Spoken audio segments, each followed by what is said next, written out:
अस्सलाम वालेकुम यूट्यूब वाले भराओ के हाल चाल है। उम्मीद है सारे भरा ठीक हो सन। अपने भरावां ने शौक भी अच्छा जा रहा सी माशाल्लाह जनाब। मेरी सियाल कोटी चेक करो जनाब, चीज़ अगे जनाब गोल्डन चेक करो माशाल्लाह, टैडी चेक करो माशाल्लाह, इस तो अगे टैडी चेक करो माशाल्लाह, चीज़ां चेक करो जनाब, स्टैंड चेक करो कबूतरा ने माशाल्लाह। एक तो एक चीज़ है जनाब, सही है। मादी हूँ साढ़े को कंडा दे छोड़िया तो एक रह गया, बाकी चलो ये सेल हो गए जनाब। ये जा रहे हैं अज जेलम, सही है। ये जेलम जा रहे हैं, ये मलक आज़ाद साहब जनाब परचेज़ किते तो अल्लाह पाक उन्होंने नसीब करे, सही है।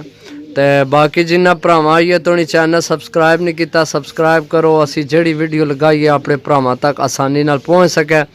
बाकी जनाब बहुत शुक्रिया जेड़े भरा साढ़े चैनल ते नवे आए ने, उन्होंने भी शुक्रिया अदा करसा कि चलो जनाब मेहरबानी है तुहाडी जे सानू सपोर्ट कर रहे हो।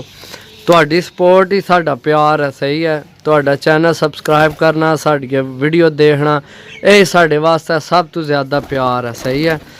तो बाकी जनाब ए चीज़ चेक करो माशाल्लाह, स्टैंड चेक करो जनाब, ए मगरू जनाब मादी चेक करो, ए मादी तो ए नार ए लगे है, सही है। जोड़ा लगे है अगू ए मादी तो ओ नार लगे है, सही है। एंडिया तो आई है मादी कंडा दे छोड़िया से जेड़ा असी सेल वास्ते लगाए सो जनाब अंडा ये कौन सी दिता हूँ ही कंडा दे छोड़िया। बाकी जनाब ए चीज़ चेक करो माशाल्लाह, ठीक है। वीडियो बनाना मकसद ये होना कि जनाब जिहड़ी चीज़ दसांगे वही अल्लाह ने हुक्म नाल इंशाअल्लाह अल्लाह ने हुक्म नाल जनाब वही चीज़ भेजांगे, दूसरियां चीज़ां ना भेजने, सही है। बाकी जनाब चीज़ां चेक कर लो माशाल्लाह, बहुत आउट क्लास, बहुत अच्छियां, सही है। तो जनाब जिन्ना चीज़ां की गारंटी सानू मिलनी असी भी उन्हां की गारंटी देने। आ चीज़ चेक करो माशाल्लाह, सही है। चीज़ चेक करो माशाल्लाह, सही है।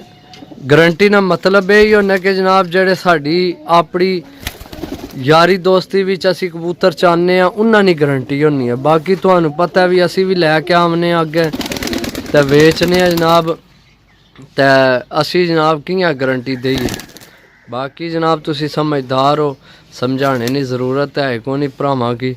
बाकी जनाब ये चीज़ याद रखो, चंगिया चीज़ां ने पैसे थोड़े चंगे ही होने, सही है। कोशिश तो साड़ी यही है कि जनाब अच्छे कबूतर मुनासिब पैसों में भरावां तो नहीं जान, लेकिन जनाब फिर फर्को फर्की चीज़ां उन्हें चीज़ां या उड्डण वाली चीज़ां फ़र्क तो होना ना, ठीक है। चीज़ां तुसी देखने हो पे इन्ना ही फ़र्क तो है ना रेट विच, जे अगर चीज़ां फ़र्क है तो रेट विच भी फ़र्क होना, सही है। तो बाकी जनाब ये मलक आज़ाद साहब परचेज़ किते जेलम संघोई तू, अल्लाह पाक उन्होंने नसीब करा तो जनाब हूँ पैकिंग करसा तो इन्ना की जनाब जाकर दे के आपसा इंशाअल्लाह। बाकी जनाब मिलसा अगली वीडियो, तब तक इजाज़त दो। अल्लाह सोने ने वाला है, अल्लाह हाफिज़।